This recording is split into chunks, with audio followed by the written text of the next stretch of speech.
Hope everyone's doing, hi, I think I'm live. Hope everyone's doing really great. I am really excited to hop on here today and start what I'm going to be doing in what I call a mini gardening video series. So my plan is that I'm going to hop on here around this time. It's almost 10, so it's kind of late, but it's really the time that I can get a couple moments when the house is quiet after the kids go to bed.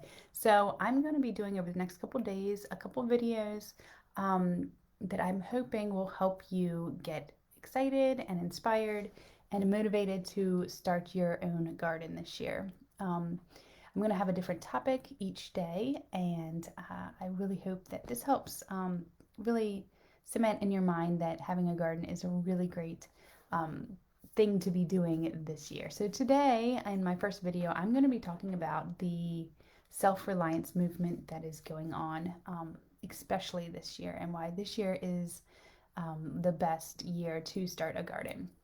So for those of you that don't know me, my name is Stephanie, and I'm a wife and a mother, and I have two little boys. They're 3 and 4, and a 6-month-old girl. And my husband and I have been living at the home that we live in now that has a couple of acres, and we've been gardening on our property for the last 8 years. And really, it started with my mom and I wanting to have a garden. We never had a garden growing up, and once we had this property, it really allowed us for some really great opportunity to have some gardens.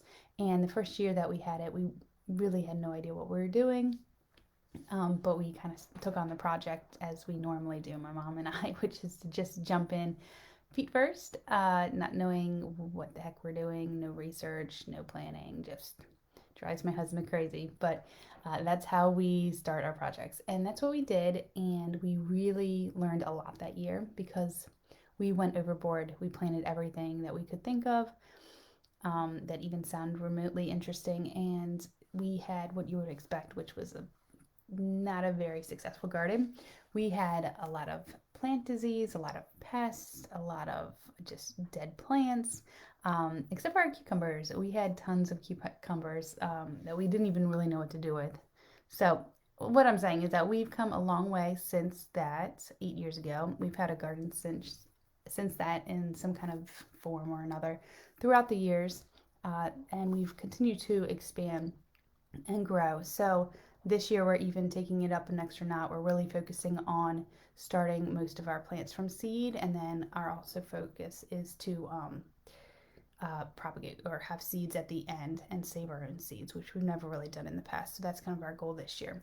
So what I want to relate to you tonight is that what we've seen over the last year, as far as people, what I've heard is that a lot of people over the past year have really come to realize how much they like truly depend on stores and commercially branded products, and how they've had to learn that you can't always rely on those types of things and those conveniences that we have really become accustomed to. I mean, myself included, we experienced it just as anyone else did, the food shortages, the product shortages. And so this year, like many other people, I took it upon myself to really learn how to make our own bread,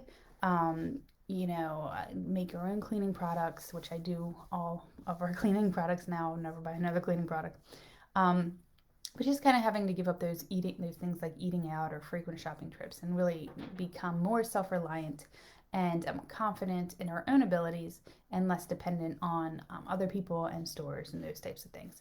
So this year, now that we have experienced that, I know that a lot of people are excited going into the spring and have really made it a priority and a goal for them to have their own garden. So it's a really exciting thing to be able to plant your own garden, to create your own garden, to plant your own garden, to have the harvest, and then be able to cook with it and preserve your food for later in the season. And I know that it's a hard and daunting task sometimes when you don't even know where to start. So I'm hoping that some of these videos will help you through the getting started phase. Because I know for us, I really like to take pride in feeding our family the food that we grow, knowing where our food comes from, and being able to teach your kids. You know, they're still little now, but as we go, they love having a garden because they love to go out and just pick tomatoes and eat them, and pick the we have blueberries and whatever, just pick them and help. So it's a really great opportunity for everyone to learn more about their food and become more aware and intentional with the things that we do. So I know that two of the biggest things that people tell me when they are first starting a garden that is holding them back or have kept them from uh, um, taking the next steps in the past is one, they just don't know where to start. It does take a lot of research, and if they're not like me, just gonna jump in, very little research, which is not always the smartest thing to do. I mean, you get some stuff done, but you're not always successful. So it's not knowing where to start and not thinking that you have enough property. So you most certainly, there are things, let me just say, there are things that I can help you with both of those. With not knowing where to start, I love to help people get started on having their first gardens, because there are a few things that if you think about and plan and have in place, you pretty much are really good for starting up the garden, and you'll definitely have success. And then also not having enough property. There are tons of things that you can do, whether you have small spaces. So even if you live and you have a patio or a balcony, there are things that you can do that you can grow things, or at least experience having some fresh greens, some fresh vegetables, fresh herbs, if nothing else. So there's definitely things that you can do. So I would love, if you are at all interested but don't know where to start, I would love to have a 20-minute call with you, so that I can help you strategize and plan your garden this year. So what we would do in this call would just be to discuss what your property looks like, how much property you have, what you're interested in achieving this year, and I can really help you strategize and put together a blueprint for success for the year. So I'm going to drop the link for you to sign up for that if you're interested. I would love to help you through this journey, and I will see you tomorrow night in the next video. So have a nice night. Bye.